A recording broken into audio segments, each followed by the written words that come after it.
Hey, good morning to everybody. Happy Monday. Happy Labor Day. It's Daryl here. It's bright and freaking early. It's 3:30 a.m. here in Connecticut on the East Coast. I'm back in the home base. I just drove through the night to get here, and I got to take care of a little business with my artwork, and then it's back to what's left of the vacation back in RI. All right.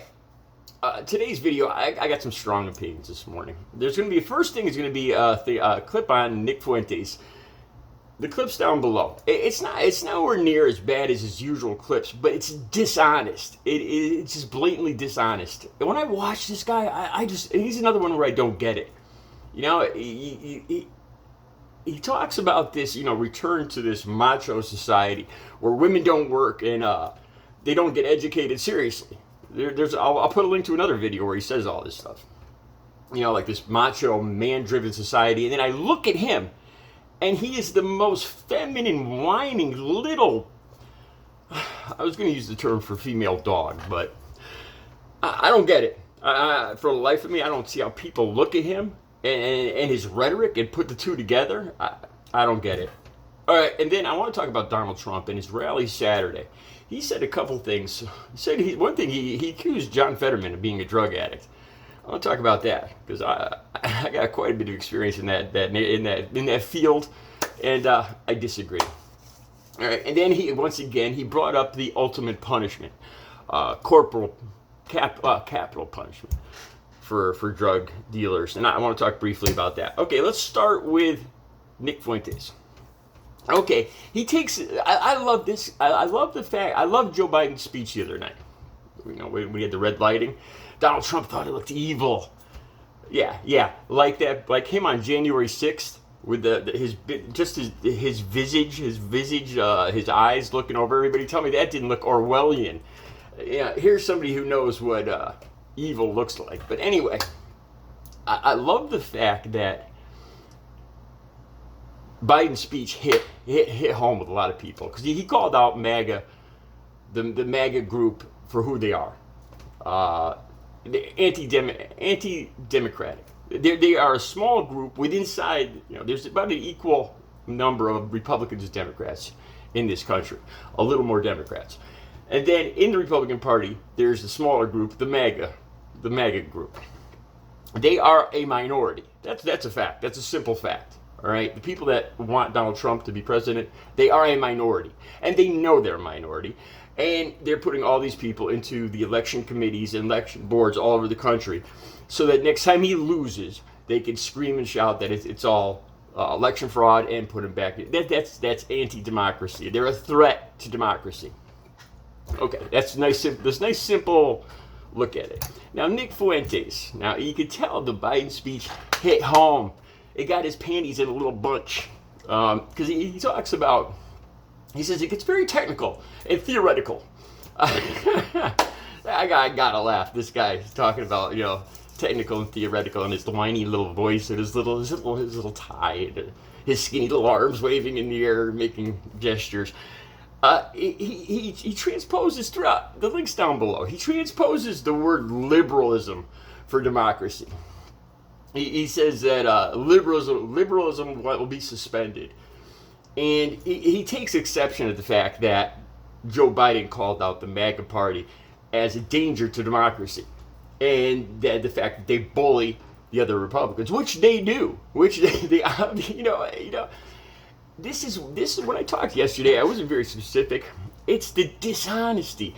Now, there's going to be people out there that say everybody lies, and to some extent, some people do, but this is the thing with the MAGA group, the Trumpers. They believe these blatant lies, this blatant dishonesty, and that scares people. That's a threat to democracy. Okay, so Donald Trump started on the whole capital punishment thing, and he was talking about John Fetterman too. He's talking about how John Fetterman never shows up in a suit and tie. And then he goes on to say how he's a clean freak, and he's another one with that voice. That I don't understand how people could wait for hours to see Trump either. But he's talking about, I'm a clean freak. I love to be clean. And John Fetterman shows up in dirty, disgusting sweatsuits all the time. They're dirty and smelly and disgusting. You know, and I did a brief search this morning. There's none of that. He wears sweatsuits. He's an average guy. I like John Fetterman. But then he goes on. He goes on to talk about capital punishment for dealers. And then he actually just comes right out and says John Fetterman uses, and he listed several of the hardest drugs. And he says, which, by the way, Fetterman also uses. Look, I don't know John Fetterman. Let me give you a brief rundown. When you're an addict, okay, the first time I took OxyContin, right? I can't even explain the euphoria. Sometimes I'm quiet. I have social anxiety. When I took that, I remember popping around and singing and talking. I was outgoing, and that moment right there is what you remember. That first high, because you never achieve it again. And then as the high, as that first high rolls over you, you're like, I want to feel like this every day. Why can't I just feel like this every day? And plus it's a medicine, it's from a doctor, so you start rationalizing.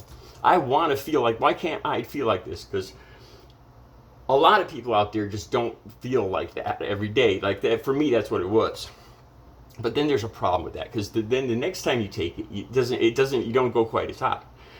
And then very quickly, within a few weeks or a few months, you're just using just to be where you were initially, that kind of middle ground where you're just functional.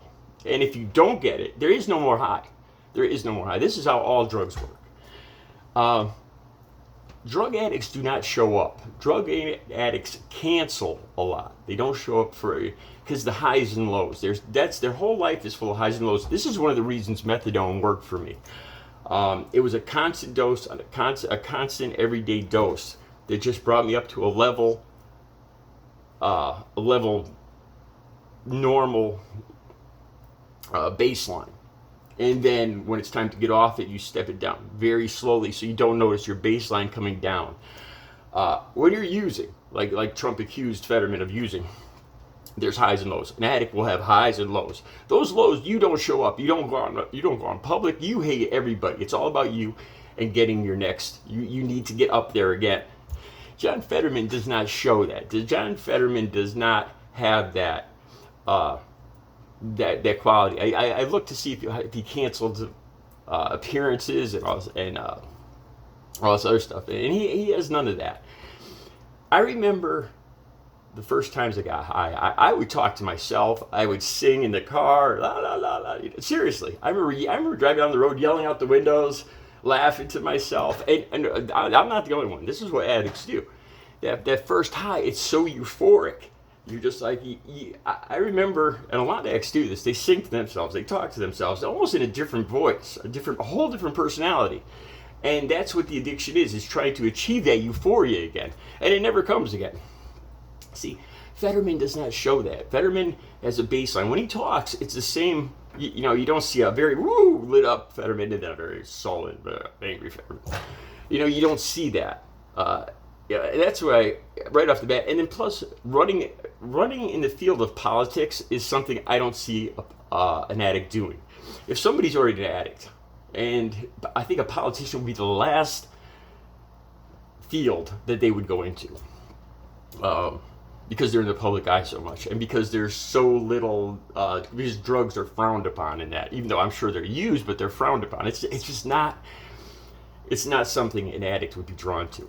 So, I mean, I could be wrong, but being an addict for 20 years, I'd say with 99.9999% certainty, John Fetterman is absolutely not an addict and does not use drugs. I don't know if he ever did. I don't know if he's clean now. That could be a possibility. I don't know. All right. Now, on to this again. I've talked about this before. Trump talking about capital punishment for drug dealers. All right, this is something I just realized this morning. Say Trump when I was younger and I first got into addiction, and I first realized I had a problem. Say Trump was in office then. Say I'm 30 years younger than I am right now. All right, that would be a great world, wouldn't it? Because then I wouldn't have to admit there was anything wrong with me. I would have just been a victim. Because it's the drug dealer. If you get rid of the drug dealer, is the evil in society, according to Donald Trump. And he threw out some numbers that 75% of drug use would go down and all this other, and millions of people's lives would be saved. And people talk about China, how they have the capital punishment in China, and there's no drug use in China. Yes, there, there, of course there's drug use in China. There's probably more drug use in China than a lot of other countries. But of course they don't talk about it, just like they don't talk about how there's other banned things in China, because that's how their regime is. All right, so all I would have to do, say I was just getting into addiction now. So all I would have to do is give up my dealer, because it's not my fault. I'm a victim. I'm a victim here. Dealer is the ill to society, according to Donald Trump. If you get rid of the dealer, you get rid of drug addiction, right? So I'm just the victim. All drug addicts are just victims. We're good people, good solid people with good sound psyches and minds, and it's these evil drug dealers. So all I would have to do is maybe rat out my drug dealer, and if it was happening now, and then I would be free. I'd be free of drugs, because then I would never be able to get them again from the evil drug dealers. It would be such a great world, because I wouldn't have to take any responsibility for it. I would just be a victim. It would be all the damn drug dealers' fault. You get rid of them, you get rid of the problem. No, that's not how it works. If you guys watch Intervention at all, you'll see it's bizarre. Almost the show Intervention, almost every single addict has been sexually abused. I was sexually abused. I'm not a psychologist. I don't know how this works. And then the ones that weren't abused saw death in the family, saw horrific things. I don't know how this affects the human mind, but I got a good idea. That you want to get away from these terrible memories, these things that your mind just can't deal with. I'm going to tell you guys one other thing. I didn't plan on talking about this. Back when and this is just a personal observation, when I was going to the methadone clinic, I noticed, this is just my opinion, an inordinate amount, an unusual amount of women with large breasts. And I thought it was just in my mind. And it might have been. I don't know. But I'd say that 75% of the women there had they were very well endowed. And I started thinking about that. Like I said, in the show Intervention, almost every single addict has been sexually abused. Now, what do those two groups have in common? A lot of these women that are well endowed developed early on. At 10, 11, 12 years old, they developed, and they looked a lot older. They were targets of predators. Probably more of they attracted the attention of predators more than a lot of other girls. This is just my opinion, but this is something I noticed without a doubt. Again, and this is something, when messed up things happen to people, it messes them up for life. It does, and if you want to take care of drug addiction, you treat that. You treat these issues. You treat the addict. You treat the disease. The dealer is just a symptom of the disease. It's not the cause of it. Like I said, it'd be great. It'd be fantastic if I could just say it was all the damn dealers. If the dealers never entered my life, I would be a well-adjusted architect right now. Wouldn't that be a great world? Wouldn't that be fantastic? And this is what scares me about Trump supporters, because they believe this nonsense. It's pure nonsense. They probably believe John Fetterman is an addict. They believe if you get rid of all the dealers, they believe Nick Fuentes and this liberal, exchanging the word liberal for democracy in this clip below. You'll see what I'm talking about. All right, I'm sorry if it's a little muddled video. I got to get to work. I got a busy day. You guys, I'll be back later or tomorrow with another video. You guys have a great Labor Day.